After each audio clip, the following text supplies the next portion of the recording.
저도 유튜브 하면서 이렇게 저는 매일 찍는데 그냥 일주일에 한두 개 찍는데도 구독자 팍팍 늘어나서 10만, 20만 된 그런 사람도 있어요. 보면 부럽죠.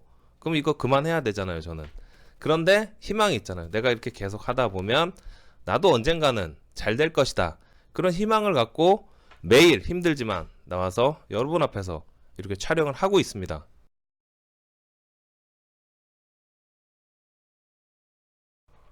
짠! 여러분 안녕하세요. 사업하는 형입니다. 오늘 2019년 12월 17일 화요일 아침 7시 반입니다. 여러분 오늘은 서울은 비가 오고 있어요. 추적 비가 내리고 있는 그런 화요일입니다. 여러분 오늘은 제가 여러분한테 리더의 조건, 여러분은 이제 예비 사장님이시잖아요. 눈치 보지 않고 잘릴 염려 없고 누가 나를 인사권을 주고 너 여기 가라 저기 가라 휘둘리지도 않고 평생 직장, 평생 직업, 사업을 하기 위해서 제 채널을 보고 계십니다. 그래서 여러분이 예비 사장님이신데 어떤 리더가 돼야 할까? 거기에 대해서 알려드리려고 합니다. 리더는 여러 종류가 있어요. 요리사로 예로 들어볼까요? 최현석 셰프, 주방에서 카리스마 넘치죠? 막 직원들 혼내면서 그러면서 진두지휘를 합니다. 반대되는 사람이 이연복 셰프, 막내 셰프도 이연복 셰프 눈치를 보지 않습니다. 정말 다정다감하게 본인이 다 하면서 직원들을 컨트롤합니다. 정말 정반대되는 타입인데 두 분은 우리나라에서 네로라 하는 유명한 요리사입니다. 각자의 분야에서 성공한 그런 요리사입니다. 그럼 어떤 리더가 맞는 걸까요? 카리스마 있게 해야 될까요? 아니면 다정다감하게 오냐오냐 하면서 해야 될까요? 어느 쪽이 맞다고 할 수는 없습니다. 자기한테 맞는 그 상황에 맞는 스타일을 찾으면 되는 겁니다. 오늘 내용은 제가 책에서 본 내용 중에 굉장히 공감되는 그런 내용이어서 여러분한테 알려드리고 싶어서 대담한 리더가 되는 특징, 거기에 대해서 말씀드리겠습니다. 보시기 전에 구독과 좋아요, 알람 설정 부탁드리겠습니다. 여러분, 좋은 리더가 되는 특징 첫 번째, 완벽주의 배격.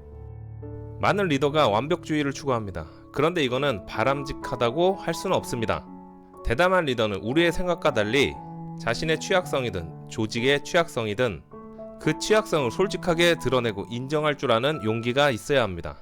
완벽주의를 표방하지만 한편으로는 솔직함으로 조직을 이끌어야 됩니다. 이런 반전 있는 매력이 조직원들에게 강력한 리더십을 갖게 만들어줍니다. 또 어떤 게 있을까요? 두 번째, 중요한 성과를 칭찬. 예전에 제가 좋은 리더의 조건에 대해서 방송을 한 적이 있습니다. 영상이 하도 많아서 찾기 어려우시겠지만 한번 찾아서 보시기 바랍니다. 좋은 리더는 어떤 특징이 있죠? 직원이 잘못했을 때 따로 불러서 지도를 해라. 그리고 직원이 잘했을 때는 여러 명이 있는 모두가 있는 앞에서 격하게 칭찬을 해줘라. 이렇게 말씀드린 적이 있습니다. 사람은 인정받고 싶어요. 나도 칭찬을 받고 싶어. 저 사람이 칭찬을 받는데 칭찬받는 사람조차도 뿌듯해. 야, 대표가, 나의 리더가 이렇게 사람들 앞에서 내 길을 살려주는구나. 인간은 다 인정받고 싶어 합니다. 유튜버들은 구독자, 조회수, 알람 설정으로 인정을 받고 싶어 하듯이 사람은 다 인정받고 싶어 합니다. 그래서 좋은 리더가 되기 위해서는 직원들을 모두가 보는 앞에서 칭찬해 주시기 바랍니다. 자, 또 어떤 조건이 있을까요? 세 번째, 희망. 여러분 지금 어떠세요? 힘드시죠? 힘들지만 그래도 우리가 버틸 수 있고 매일 이렇게 출근해가지고 유튜브를 찍는 이유가 뭐죠? 희망이 있기 때문입니다. 저도 유튜브 하면서 이렇게 저는 매일 찍는데 그냥 일주일에 한두 개 찍는데도 구독자 팍팍 늘어나서 10만, 20만 된 그런 사람도 있어요. 보면 부럽죠. 그럼 이거 그만해야 되잖아요, 저는. 그런데 희망이 있잖아요. 내가 이렇게 계속 하다 보면 나도 언젠가는 잘 될 것이다.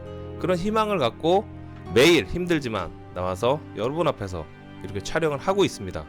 제 아무리 높은 연봉을 갖고 있는 직장에 다녀도 희망이 없는 삶을 살면 어떻게 하죠? 사표를 쓰고 새로운 분야에 도전하겠다. 희망 찾아가는 겁니다. 사람은 안주에 있으면 도태됩니다. 그래서 항상 희망 있는 그런 삶을 사셔야 됩니다. 리더는 조직원들한테 그런 희망을 줘야 되는 거예요. 대담한 리더, 또 어떤 게 있을까요? 네 번째, 불확실성의 인정. 나쁜 리더의 경우 어떻게 하죠? 회사가 어려워도 숨기죠? 직원들한테 얘기 안 하고 나중에 빵 터져서 망했어. 그럼 어떻게 돼요? 직원들은 준비도 못한 채 월급도 못 받고 노동부에 제소를 하고 대표를 거기서 만나게 됩니다. 그래도 줄 돈이 없는데 어떻게 해요? 못 받는 거예요. 참 무책임하고 비겁한 행동입니다. 불확실성을 인정하고 돌파구를 찾아야 되는 겁니다. 우리가 보면은 어떤 회사에서는 회사가 어려울 때 리더가 이제 직원들한테 얘기하죠. 야, 회사가 어렵다. 어떻게 했으면 좋겠냐. 솔직하게 인정하는 거예요. 창피할 수도 있지만 솔직하게 인정하는 거예요.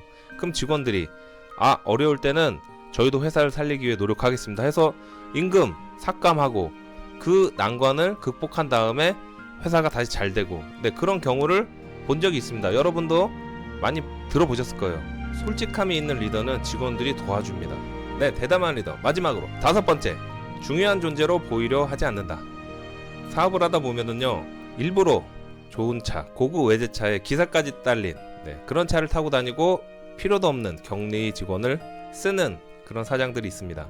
뭐 물론 대기업 같은 경우에는 그렇게 해도 되죠. 임직원들이 있기 때문에 그 친구들 기도 살려줄 겸, 그럼 대표가 좋은 차를 타야 밑에 있는 임직원들도 그 차를 같이 탈 수 있습니다. 법인차를 타는 거죠. 그런데 그런 역량도 안 되고 회사 규모도 그렇게 안 되는데 굳이 그렇게 하는 대표들이 있어요. 내면에 자신감과 자존감만 있으면 이런 허세는 필요가 없는 겁니다. 예전에 텔레비에서 그런 게 있었어요. 어떤 몸 좋은 사람이 옷을 그냥 대충 입어요. 청바지에 그냥 티셔츠만 입는데 자기는 명품을 안 입는데, 자기 몸이 명품이기 때문에 자신 있다는 거예요. 굳이 명품을 입지 않아도 아무거나 갖다 입어도 자기는 몸이 명품이기 때문에 다 명품이 된다. 네, 이런 유명한 얘기를 했는데 진짜 그렇게 보이더라고요.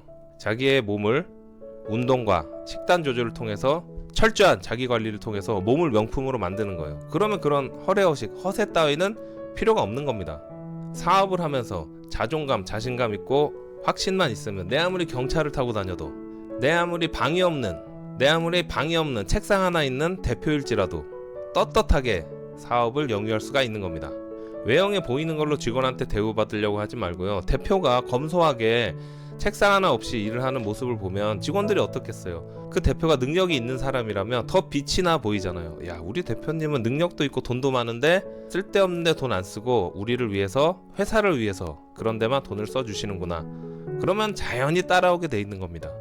결론, 스티브 잡스는 까만 옷만 입는데 빛이 나 보이잖아요. 네, 이렇게 결론 내면서 대담한 리더, 여러분이 이제 대담한 리더가 되셔야 되잖아요. 오늘은 대담한 리더가 되는 5가지 조건에 대해서 말씀드렸습니다.